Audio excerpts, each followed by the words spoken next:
to you by... We're here to build because at the end of the day, we're truly Ugandan.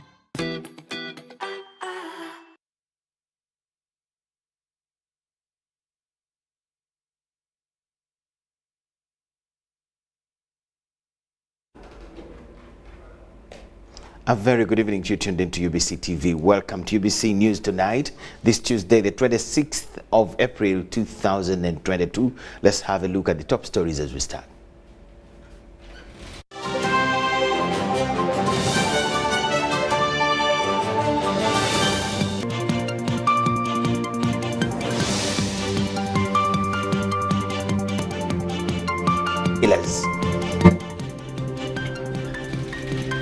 Legislators worried over unemployment rates in the country. Coffee farmers call for termination of controversial coffee agreement. While legislators in early preparations for games.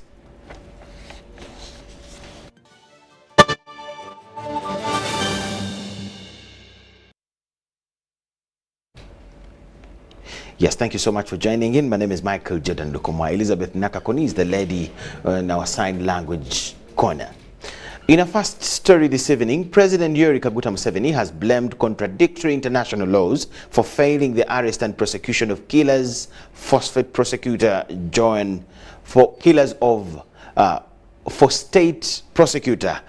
Kagezi, beg your pardon. Museveni said that John Kagezi killers were known to the security, but because the laws protected them after running away, thus hiding justice. John Kagezi, a Ugandan prosecutor, was killed in 2015 while trying the 2010 terror bombing suspect. The members of the legal fraternity, diplomats, police and prison services were at Serena Hotel in Kampala to attend the 5th memorial lecture for John Kagezi. President Museveni was the chief guest and commended the legal fraternity for keeping the legacy of the fallen prosecutor. You have been organizing the John Kagezi memorial lectures. It's good to know that she's not forgotten, that the profession remembers her, and the country remembers her. Mr. Museveni wondered how the killers of John Kagezi have not been arrested and prosecuted 7 years after her death. Yet the killers were known to the security. Because the people who killed John Kagezi were identified.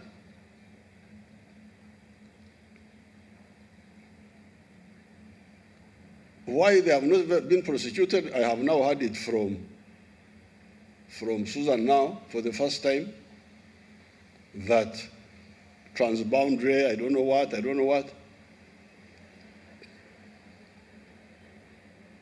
But if it is transboundary, why not publicize it and you embarrass those who are harboring them? If these fellows, because like I heard that one of them was living somewhere. I know he was living, because you know your theater actions of lawyers. I don't want to talk because there is sub judice. The 5th John Kagezi Memorial Lecture was on the theme, the Human Trafficking Challenge, addressing emerging trends. Museveni blamed the human trafficking that normally hides in labor externalization on the failure by the Ugandans to listen to NRM program of no land fragmentation and hand-to-mouth farming. Migration and all this is because people don't listen to the NRM message. We can create 50 million jobs in agriculture alone if the families who have land listen to our message. Forget about those who may not have land, because I've said only 5 million. The other 4, maybe they are in the town, Kawempe and all that. Okay, those we shall see how to handle them differently. But the ones who have got land, please, work for the stomach and the pocket with a chivaro, aymar, chura, or tita. Then you will have no, Susan will have less work in her office. The Director of Public Prosecutions, Justice Jane Francis Abodo, described Joan as a brave and courageous person. My prayer and hope that you will always be pleased to grace us with your presence annually and continue this interaction with your prosecutors. Your Excellency, the Joan Kagezi I knew was a very diligent officer and a role model to many. Joan Kagezi was a Ugandan prosecutor killed in 2015 while as she was trying the deadly 2010 terror bombing suspects. Philip Aguta, UBC News in Kampala. As the world prepares to commemorate Labour Day on the 1st of May, unemployment remains a point of concern in Uganda. Members of Parliament are worried over interventions including change in the country's education system. Workers legislator Agnes Abwoli Kunihira wants government to establish a special project for skilling university graduates. The other one is an example of Uganda's education system releases over 100,000 graduates to only 80,000 available jobs in the public sector. The country's population is growing. The youth are educated, graduates are increasing, yet jobs are scarce. The over 3 million available job opportunities in the private sector require skills which the education sector does not provide. Jobs have been publicly advertised, but few seekers have reportedly been absorbed into the employment market. They are ring-fenced for children who are from well-to-do families and from known people who are, big in the government. So that means children of the peasants are not getting jobs. A section of legislators are concerned over the increasing rates of unemployment in Uganda. This has partly been attributed to delayed acquisition of land, which they said delays establishment of industries for job creation. You find the land belongs to individuals. So it becomes too expensive for government to acquire land from the individuals and give it to government itself so that we can put a huge plant that can be able to help us to accommodate those numbers of youths who are unemployed. Industries may be established, but skills required to run them lack in respective candidates. This is why some legislators agree with change in the education system. It's doing a lot of pumping theories, but the practicals, theoretically we are doing well. But to me, my opinion is we need to change the education system of Uganda. We have come up with the bill that gives time for all the graduates to be employed mandatory. For example, according to that bill, we are saying if someone graduates from the university, government should employ that student for a period of 1 year. Is a mandatory employment, both in the private sector and the government sector, just to orient and to give the skills and knowledge required by that particular student. This, however, should not cater for only primary or an A-level finalists. Workers MP Agnes Awoli Kunihira also wants university graduates to be skilled. So government must find some other project to help the category of those who are graduating from higher institutions. Also, teachers who impart such knowledge require motivation. This raises the issue of salary enhancement once again. Legislators want government to cater for both arts and science teachers. I know without a teacher you cannot have a doctor. Without a teacher you cannot have all those other science people. We call upon the government to look at this issue of salary enhancement. That even as the salaries of the scientists are enhanced, we also need to look at the social works. These concerns are timely that the country joins the rest of the world to commemorate World Labour Day. Henry Okrut, UBC. 10 of the 32 National Unity Platform supporters who are answering charges of unlawful possession of firearms have been allowed to apply for bail in the General Court Martial Machindie. Although prosecution was set to start with the hearing of the case, this wasn't possible since the defense legal team was not in court.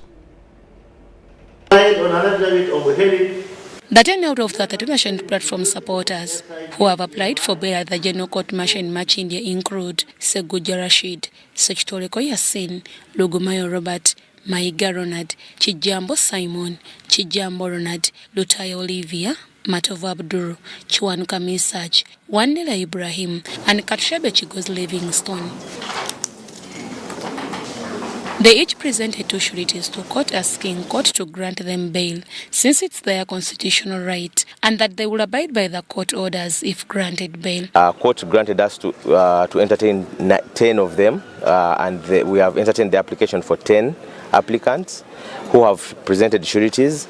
Because of time, we requested for an adjournment.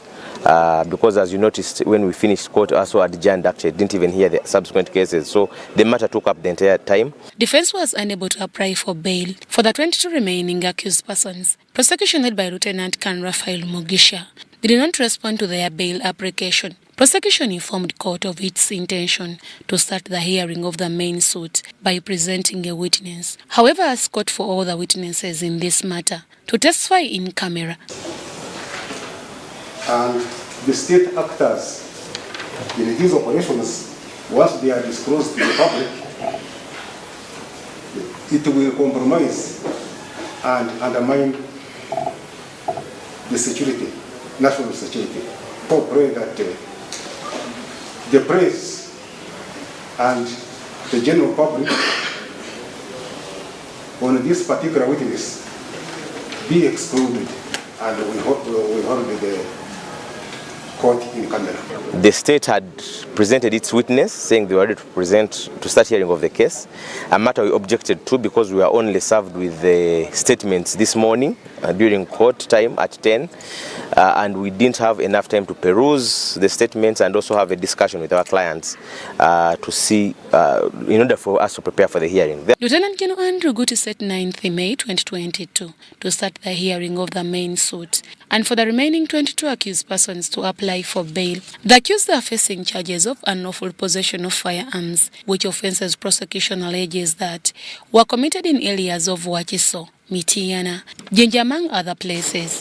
Deborah Namamonde, Nantongo Rebecca, UBC News. The Executive Director, Uganda Bureau of Statistics, Chris Mukiza, has urged the media to trust the statistics produced by the Uganda Bureau of Statistics and ensure that they interpret it to consumable levels. He said statistics is an element that ensures good governance and accountability. Mukiza was speaking during the UBC media breakfast at Sheraton Hotel, North Serena. Statistics ensure good governance and accountability but need to be updated, regulated, cross-checked and coherent with other indicators of statistics. Uganda Bureau of Statistics data must be protected because it is the resource of the world. The Executive Director, Uganda Bureau of Statistics, Chris Mukiza, said UBC is very mindful of producing clean and accurate statistics because they depict a proper picture of the society. However, statisticians are not good communicators of statistics, hence have organized a media breakfast to harness the relationship for mutual benefit. We are supposed to provide data that the country needs, not what you want. And the media should therefore have trust in this institution. We have actually built good credible record. Media, don't discredit your own institution by writing non-objective and sentimental stories. Because in the end, you will be discrediting yourself. The UPDF spokesperson, Brigadier General Felix Kulaije, advised journalists to get information right than fast to earn credibility. Scooping, as they call it, scooping the story may be good, but at times may be counterproductive. So you may want to get it fast, but also get it right. Setting the record straight does not fully rebuild the public relations damage already incurred, as opposed to giving first-hand correct information. It's important that you give correct information for the good of the public and those you are writing about. The executive director, Uganda Media Center of Onopondo, lashed at some media houses for not making in-depth research on information. I think there is a sense in which I read there is little adequate in-depth research on the part of many media houses. Come and throw about figures. You don't insist, where is my source? You let it pass. For me, that is an indicator of a moderator or a journalist interviewing a politician, a public policy official who has not done adequate research. Why don't you insist? You have thrown this, UBC is saying this. Where is your source? Thank you. He told media houses to hold government to account even if it gives them revenue through adverts. Meanwhile, UBC is preparing for a census, currently on activities of mapping the country. Government thinks is going to transform society to get people who are living in subsistence out into money economy. I'm Nafka Farida and Stephen Kalisia in Kampala. Coffee farmers have called for termination of the controversial coffee agreement between Government of Uganda and Vinci Coffee Company Limited. While meeting the Parliamentary Committee on Trade, coffee farmers highlighted the monopoly challenges that might arise should government allow the company to trade in coffee without any other competitors. Now we need to know, did you give Vinci a license a factory based on an application? We have not received an application for a factory for processing. Farmers from different regions of the country, represented by their different cooperative leaders, have appeared before the Parliamentary Committee on Tourism and Trade. In their submission to the committee, the farmers say the coffee agreement is extremely subjective in nature and should be terminated immediately. But you have all these advantages that have been given to you. If this agreement should be maintained, then this particular player should be required to pay a percentage over and above. For example, what happens in the event that either party fails to fulfill the obligations in the agreement? It is not there. Farmers look at the agreement as creating a room for monopoly to the company through exclusive rights of coffee purchase, price regulation, and value addition. Is that the guys will pay the respective price, whichever is lower. Coffee farmers have now rallied the committee to object to the monopoly in the agreement and to overturn all the routes that ring-fence the company in question. It cannot be terminated because an agreement can be terminated if it is in conflict with existing laws, like my colleague has indicated, if it is a breach of policy, public policy, if it is, if the government cannot even perform what it has signed. Again, in the opinion, Chair, we have said you cannot. The least you can do before arriving on with such positions is to subject the process to consultation. What you are seeing here is that the views of the stakeholders were not taken into consideration in arriving at this agreement. A coffee agreement between the Uganda government and Uganda Vinci Coffee Company was signed in February 2022. Uganda Vinci Coffee Company is apparently under the stewardship of one Enrico Pinetti, an Italian investor.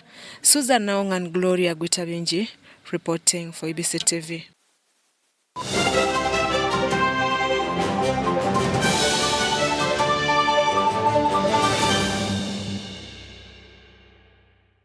Pay for your dream phone, Mpola. Get your dream phone today for as low as 1,400 Uganda shillings with free data for a year and pay slowly. All phones come with daily 50 MBs for 12 months. Repayment period is 1 year. Available at MTN service centers and M-Copper shops.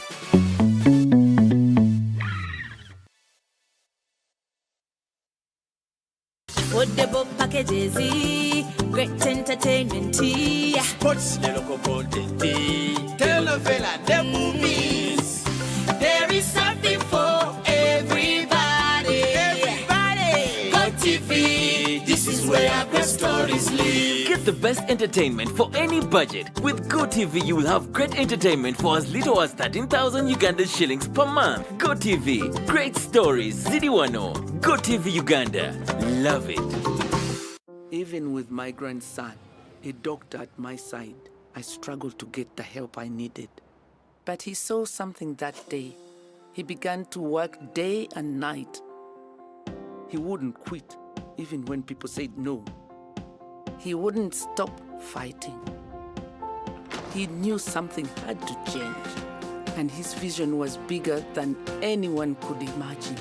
He made it possible to receive quality medical services anywhere in Uganda by simply using a phone.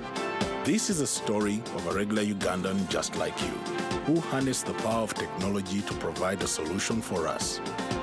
How about you tell us your story? UG needs more of you. To share your story, visit airtel.co.ug/UG needs more of you or call or SMS 162. Airtel, the smartphone network. COVID-19 is still here with us. As Professor Maggie Chigozi states, the time is now for all of us to get vaccinated. When we have one person who's not vaccinated, it affects everybody around them, most especially the ones close to you. Keep your families safe. Anyone right now who's over 18 should go and get vaccinated. Because of the new COVID-19 circulating variants like Omicron, it is very important for all of us to be fully vaccinated with 2 doses of the same vaccine type.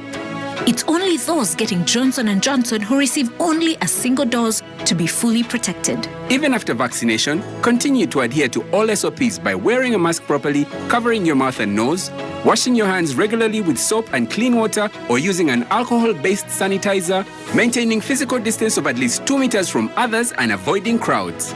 Echa COVID-19, chija kugwa. This message is from the Ministry of Health with support from UNICEF and partners.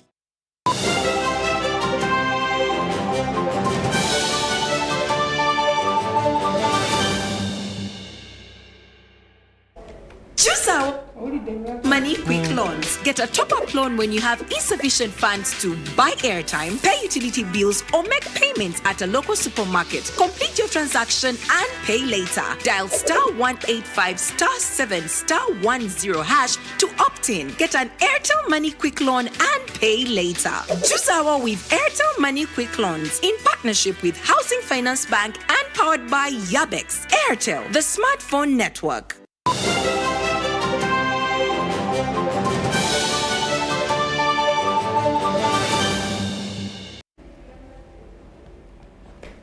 UBC News tonight. We'll come back from the break, and thank you so much for keeping it with us. Ministry of Defense and Veteran Affairs has commenced a 21-day documentation and sensitization exercise for retirement and discharge of UPDF officers and militants under Batch 12 who are scheduled to retire in July this year. The exercise was launched on Monday, the 25th of April at the 1st Infantry Division headquarters in Kachiri, Wakiso District. At least 145 officers and militants under 1st Division turned up for the exercise, the most senior being Colonel Bosco Henry Oworinawe. During the documentation and sensitization exercise, the officers were taken through various presentations to help them understand the retirement process, their entitlements, and how to cope with life after retirement.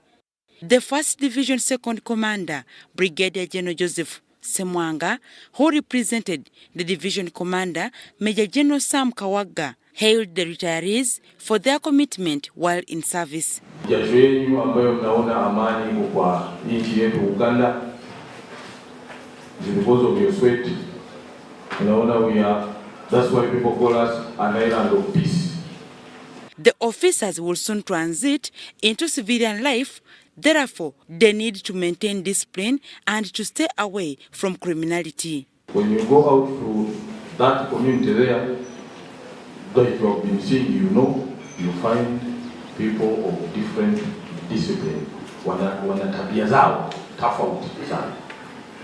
Do you choose to get sucked in and discipline now? Do you maintain what you have built over the years? What do you do? Because you are on your own.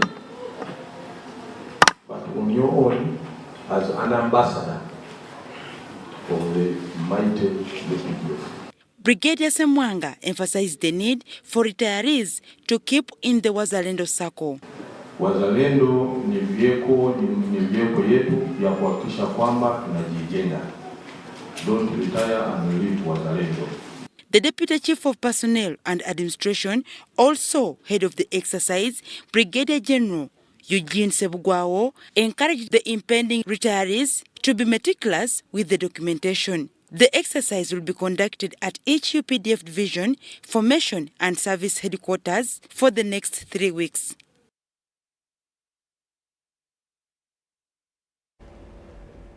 As the financial year 2021-22 gets on the end, in June, we look at the performance review of the security sector, breaking down the performance of different sectors under defense and security in relation to their lion's share of 10% in the national budget. Abdul Nasir Luwama starts with the dynamics of service delivery at the Directorate of Immigration and Passport Control under the Ministry of Internal Affairs. Our first focus on the security sector is the Directorate of Immigration and Passport Control. This Directorate of Immigration is under the Ministry of Internal Affairs. It is mandated with the regulation of incoming and outgoing of people on the country's international frontiers.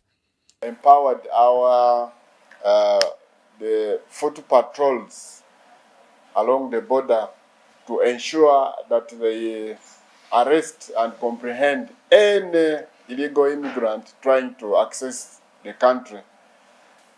Our teams on ground are patrolling to ensure that no illegal immigrant accesses the country at any one time.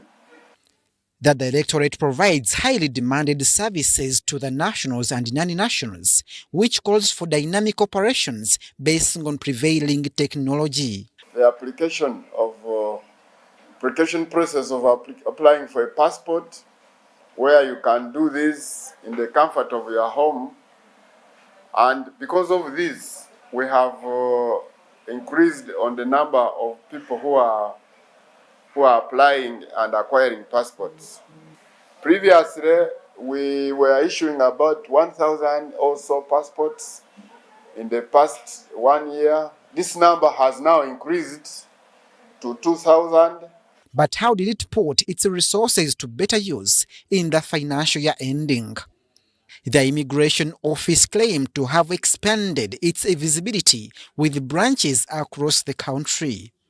Increased on enrollment centers. We have the headquarters here, we have enrollment center, which processes about 2,000 daily. We have another one in Mbarara regional office. We have one in Eastern Uganda, located in Mbale regional office. We have another office in Gulu, catering for that part of the country. Over the years, Ugandans living in the diaspora have had challenges when it comes to processing for new passports. This financial year, the Directorate established offices in different countries to process passports and other relevant documents. We opened 2 months ago, actually, a passport office in London, handling about 50 passport applicants a week in London. From there, we moved to Washington. I think 2 weeks ago, we opened the office in Washington at our embassy. This office processes about also 50 applicants of our Ugandans living there. However, the expansion of the Directorate is being challenged With limited resources, and managers are appealing for more resource allocations to the Directorate of Immigration to ease its operations. Very quick passports, and these are not small numbers, these are big numbers. So we have been overwhelmed by very huge numbers, and our capacity as a directorate is a bit limited. And we have had the same manpower, the same people who have been handling 800 applicants is the same handling the 2,000. So we call upon the government and the concerned Ministry of Public Service to in future consider us for more personnel. Here at the Directorate of Immigration, the working condition of workers warrant an immediate attention. Immigration officials are supposed to work for 24 hours, which is not well defined by the public service recruitment arrangement. Another ministry that does not work 24 hours. For us, we work 24 hours, but we get the same salary. So to motivate our people to be able to work throughout the night becomes a problem. So we appeal to government to look into this, into the welfare issue of our people. Underdeveloped internet infrastructures hindering Directorate speed of operations to make timely printout of passports. Sometimes we have network problems.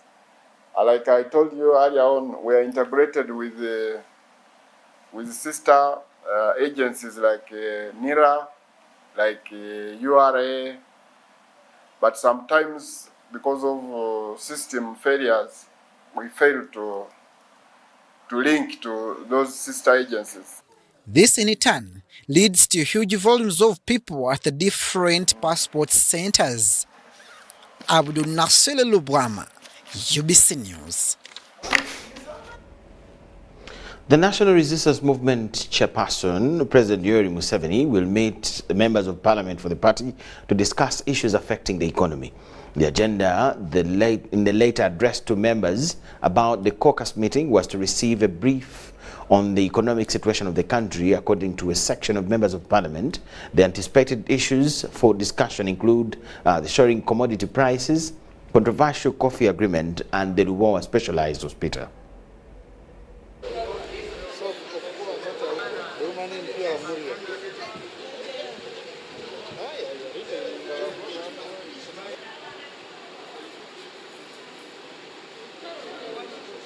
We also expect the president to talk about the issue of coffee, the agreements, and all those other issues. We expect the president to talk about the issues of Luwawa, because that hospital, the work has overstayed, and people are wondering what could be the problem. So we know, as the principal, we'll be able to guide, because most of these investors come when he's aware and has always had discussion with them. Our people down there are really wondering what is happening, and they think we are doing a lot of nothing about the increasing food prices. We are coming from lockdown. Many people have lost their jobs during the lockdown. Many companies are undersized, and now we are having increased food prices. Yet the rent is increasing, the food is increasing, and the salaries are remaining the same. Now, my expectation is His Excellency will pronounce himself, will give directives to the ministries that are concerned, so that these prices, the solutions that we can get domestically here, may be helpful to this country. If you've seen today, the pump prices for even diesel have overshot the commodity prices, what we can do as a country. I also expect us to discuss the coffee deal and the Luwawa project. Also think that we need to discuss about the escalating prices. Now above soap at 10,000, the cost of living is very high for our people. And I would think we need to devise means so that at least we can also manufacture these products, like a soap.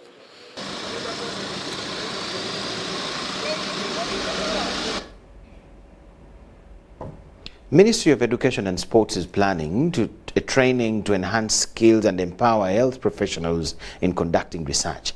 The Commissioner of Health Training, Dr. Safina Musene, says that the training will focus on innovation in addressing medical challenge. Uganda has over 130 health training institutions that educate students to work in different clinics, hospitals to provide health care. There have been several reports of incompetent health workers, with others lacking skills. As a result, Ministry of Education will train health professionals to equip them with better skills in research and innovation to address medical challenges. We want to see that we improve the skills of research writing for the health professionals, educationists. We want, there is a condition that is always very challenging in maternal and child called preeclampsia and eclampsia. That is a condition that makes the blood pressure of a woman who is pregnant rise, to have swollen limbs. That condition is not an easy one. So we want to see that the participants of the conference are taken through practical ways of managing that condition. The ministry has also introduced a new curriculum of emergency and accident care certificate, as accidents are one of the leading causes of death in the country. We have seen many people involved in accidents and getting complications because of poor handling. So we want to have the ambulance services to be available for our citizens, but also with competent people that can provide such services. So we have a certificate curriculum, but also we are going to develop a diploma curriculum for such group. The conference will commence on 27th to 30th April. Miriam Nomcha, UBC News. The Director for Mobilization in the NRM, Rosemary Seninde, has paid a courtesy visit to Bugolobi Market to find out solutions faced by the vendors in the market. The Director was informed that Bugolobi Market needs security lights, a serving circle for each market, and water. With a mandate of mobilizing more people in the NRM party, the Director of NRM Mobilization, Rosemary Seninde, has started interacting with people of different positions to address their challenges. First of all, the program I'm doing now is a fact-finding mission, which is the minister in charge of Kampala is very aware about this. The RDCs are aware. We are doing it as a secretariat. So I'm trying to find out the problems that our people are faced with, and then we can see how to help them. The Director says the NRM government has created an enabling environment for doing business. Markets have got a very big population. The market vendors, the people, their suppliers, the people they sell to, their customers, and of course their families. So they have a very big population. And for us as NRM, we are looking at how do we attract these people, because we know they have been complaining of quite a number of issues. So I've come to the markets to find out what are the challenges that make these people get confused, because they are politicians who come and confuse them. My purpose is to ensure that we visit them and identify the problems they face, so that we can be able to deliver these messages back to the ED, Executive Director, the ministers in charge of Kampala, and the people concerned. On the Myoga and Parish Development model, Seninde says she is going to monitor the process. The chairperson, Sevocap, and a member of Progressive Market Vendors, Susan Koshaba, asked the Director NRM Mobilization to focus on bringing services to the local person. Emyoga tebagiraba. So kati essaawa zino bajja ne bawulira ekirowoozo oba ebigambo okuva gy'oli kizzaamu amaanyi. The mobilization is for the party to regain glory in the 2026 general election. Sudat Kaye, UBC News. Residents in Alebtong district are in panic following an outbreak of a strange cattle disease. Dr. Charles Noki, the district production officer at Alebtong, confirmed the outbreak was black quarter, known as blackleg. At least over 25 herds of cattle have already died in Adwir sub-county within a period of 2 weeks of a strange cattle disease that kills an animal just within a day. Her drive from Aleptong district headquarters to Adwir sub-county, which is the worst hit with over 25 fatality, in just a fortnight takes 2 hours. There are no more cows grazing by the roadside unlike in the past. Geoffrey Okwire, a farmer and a blacksmith at Ulwer Trading Center, says the disease is so strange and kills the animals within just a day. He says most people have hidden their animals for fear of contracting the disease.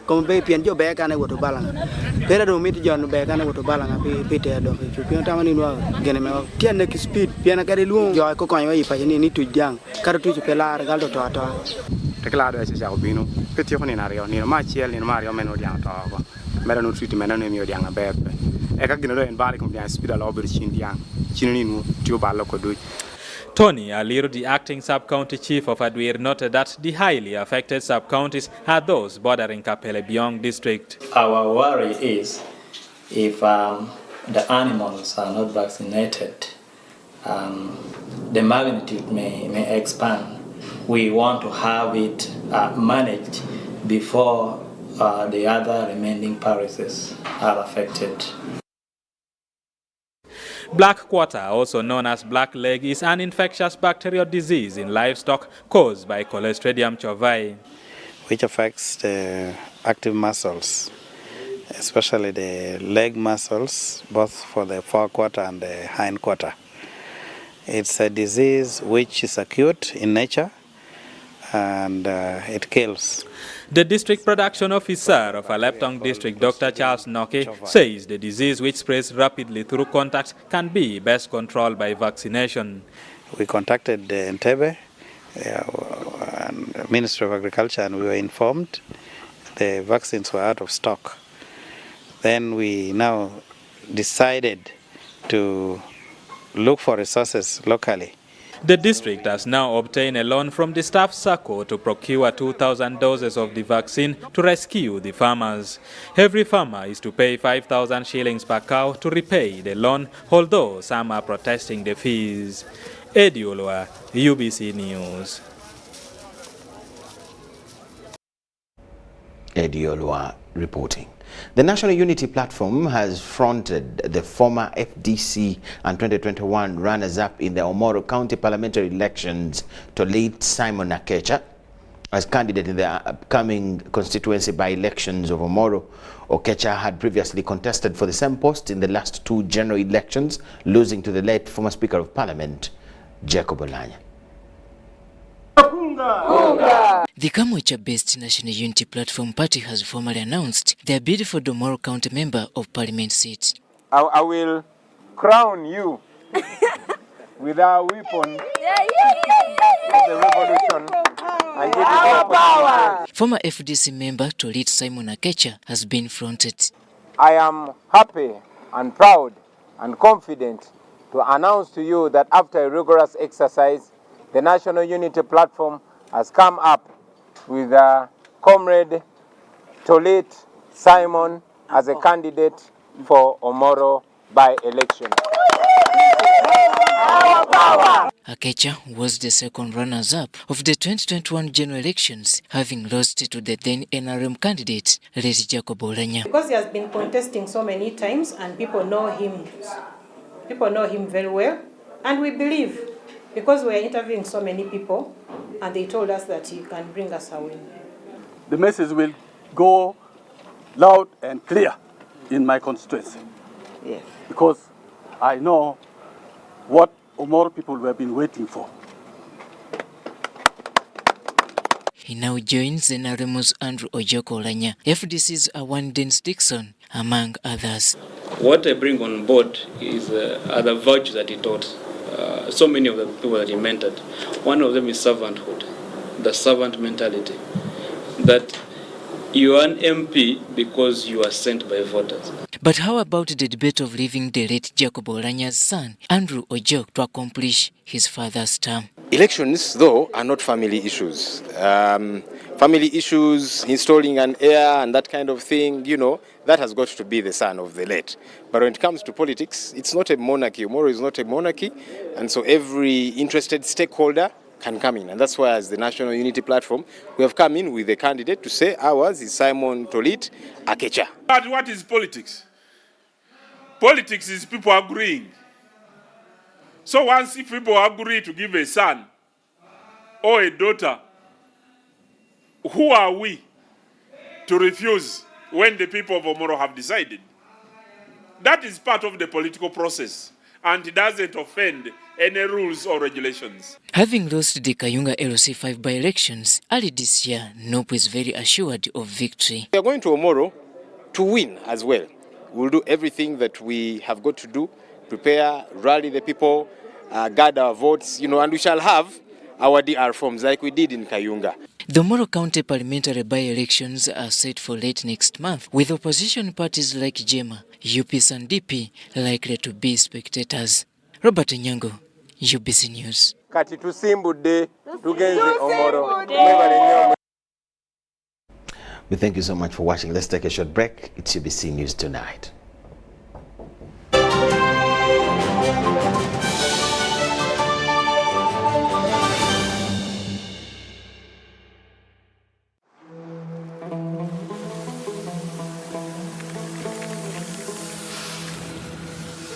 A World Cup in the desert? The first one in the Middle East.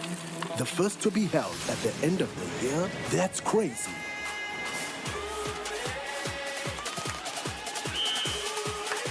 Get ready for spectacular moves, high-flying saves, unbelievable goals,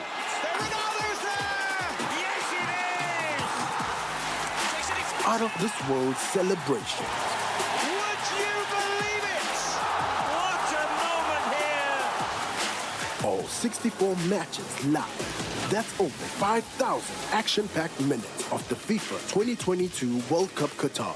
Now that's crazy. Catch all the action only on SuperSport, your world of champions. On Go TV. Love it.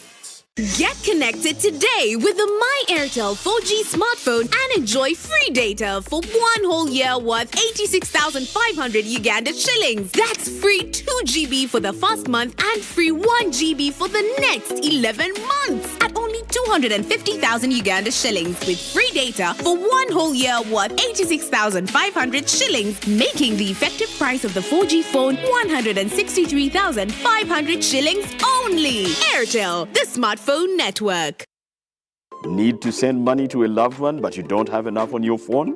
Have you run out of fuel but you don't have enough money? Do you want to pay for yaka or water but have insufficient funds? Or do you want to shop but you don't have enough money? Don't worry, Gatawa with MTN Momo Advance. Momo Advance tops up your Momo to complete your transactions. Dial *165*5*3# to apply. MTN Momo Advance is always available when you need it.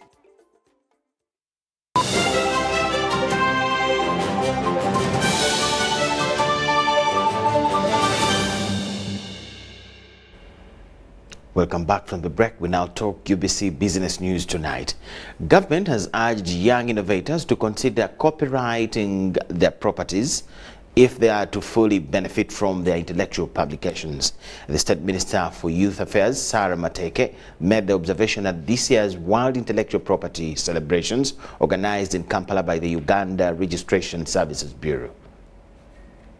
It's quite an expensive period. The World Intellectual Property Day is annually celebrated on 26th April. Today's program. This Tuesday, Uganda has joined the rest of the world in commemorating the day that recognizes the artworks of prolific writers, poets, musicians, business entrepreneurs, among others. I came up with this idea during COVID when people were moving on feet, so I realized there was need for shoes, and yet by that time people could not afford to buy shoes as it seemed like a luxury. So I began with revamping shoes, then crocheting them from nylon threads until I ventured into leather construction. The Uganda Registration Service Bureau, URSB, a lead agency in the protection of publishers' rights, under the corporate law organized the celebrations with a major focus on reorganizing younger innovators. So we are creating original animated stories and exporting them to the world.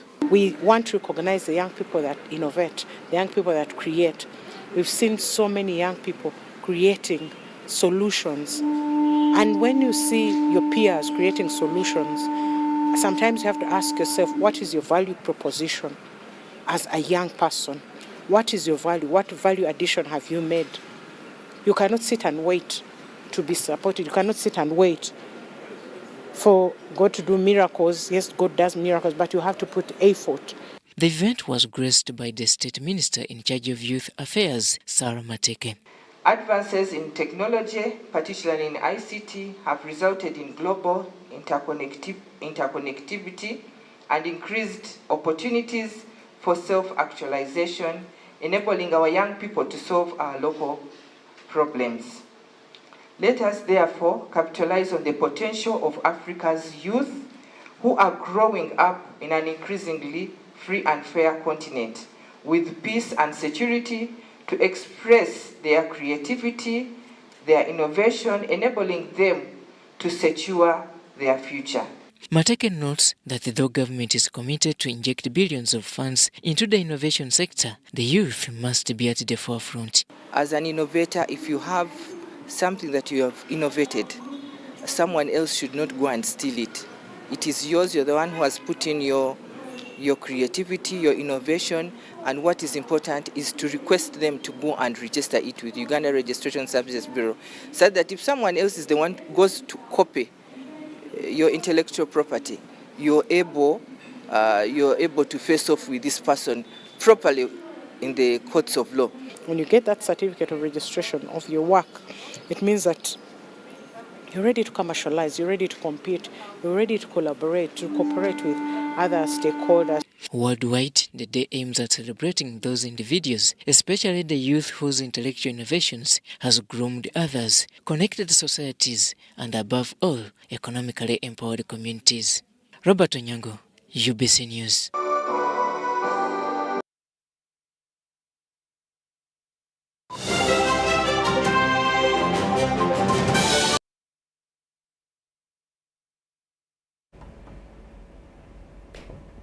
Gomba district is among those in the Kato corridor, located in the Kato corridor. However, despite the fact that government has constructed several valley dams, completed the Mpigi, Madu, Sembabule, Masaka Road, there are still several challenges facing the communities. They need government to intervene. Among the other challenges that they face in Gomba, they include the inadequate valley dams, electricity extended to rural areas in Chai sub-county, modern dairies, rampant theft of cattle, land grabbers, among others. Communities living in Gomba district, located in the Kato corridor, have commended the NRM government for the completion of Mpigi Kanoni, Madu Sembabule, Masaka Road, helping them to transport their agricultural produce to the market for social and economic development. They, however, revealed of more challenges as cattle keepers not having adequate dams, electricity in rural areas in Chai sub-county, modern dairies and rampant land wrangles, which they request government to intervene. This was during the seminar organized by the area Member of Parliament, Robin Arakojo, and the LC3 chairman, Chai sub-county, David Nasasida, held at Chai in Gomba, and over 400 cattle keepers and farmers attended. They, however, encouraged the Ministry of Agriculture, Animal Husbandry and Fisheries before handling challenges facing the sector, like diseases attacking cattle, to share with them before enacting laws that affect them socially and economically.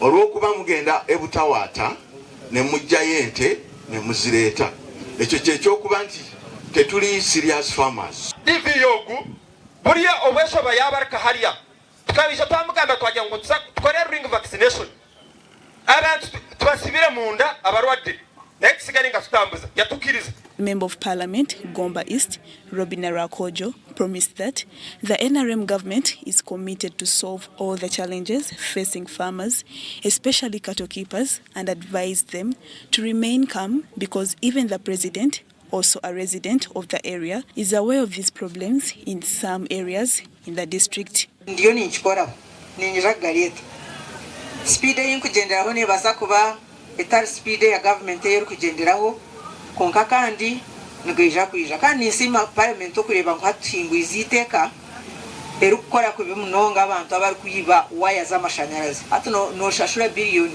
waza kuyiba waya z'amashanyarazi. Rakojo, however, advised communities with land in order to avoid land grabbers and encroachers to utilize it into developmental projects and avoid signing documents of selling land in foreign languages, because this also contributes a lot to the increasing land wrangles in the country.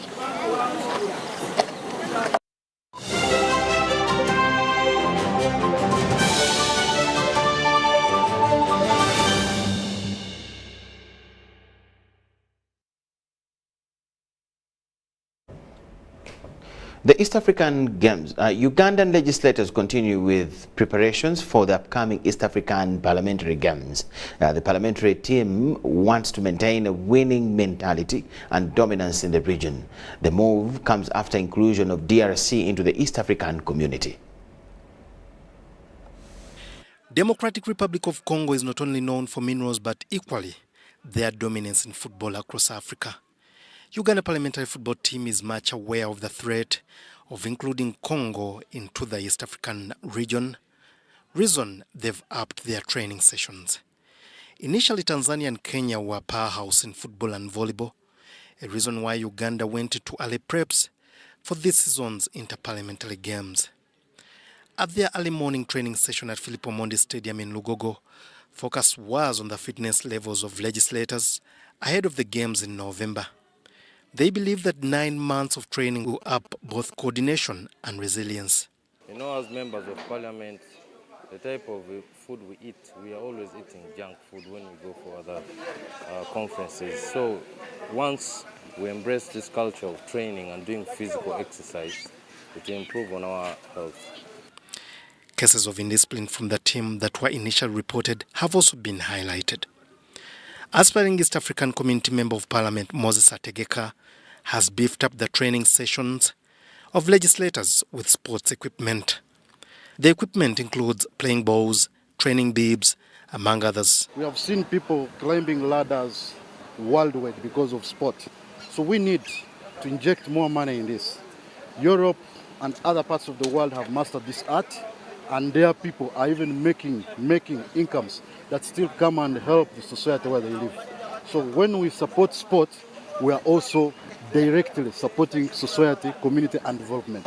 Therefore, such a gesture from colleagues like this, who have the intention of going to the East African Legislative Assembly, we appreciate their roles in supporting the Parliamentary Football Club. And two, this also shows that the love for soccer, the love for sports is a good thing, and we encourage all Ugandans to embrace in exercising, and also we shall also help our government in adding more resources into our national budget for sports. Uganda boasts of dominance in netball, handball and board games.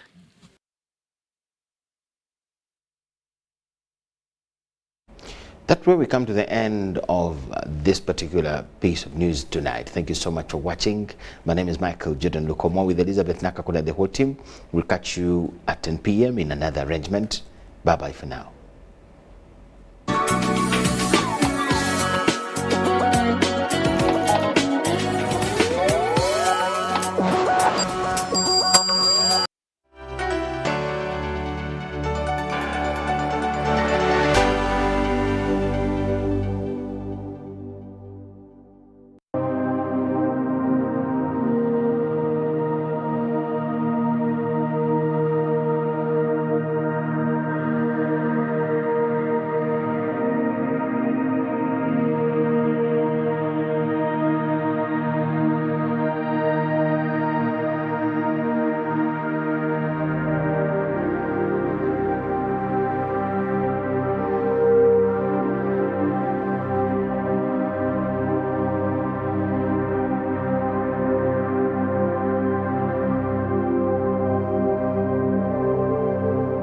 My names are Reverend Dr. Daniel Musitwa, the Deputy Executive Secretary of Uganda Joint Christian Council.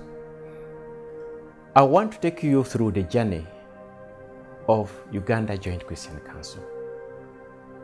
It's a long journey, and I know most of you, my viewers, know what Uganda Joint Christian Council stands for and what it is. Uganda Joint Christian Council started way back in 1963. That is after independence. Actually, before independence, in 1962, Archbishop Kiwanuka of the Roman Catholic Church and Archbishop Leslie Brown of the Church of Uganda came together. They saw the need of working together, consulting one another. Because of the history we had in Uganda, there was a lot of conflict between religion, a lot of wars. You know, the different wars that were based on religion in Uganda. So you cannot understand UGCC well without understanding the history of Uganda, which was the history of conflict. So foreseeing what may come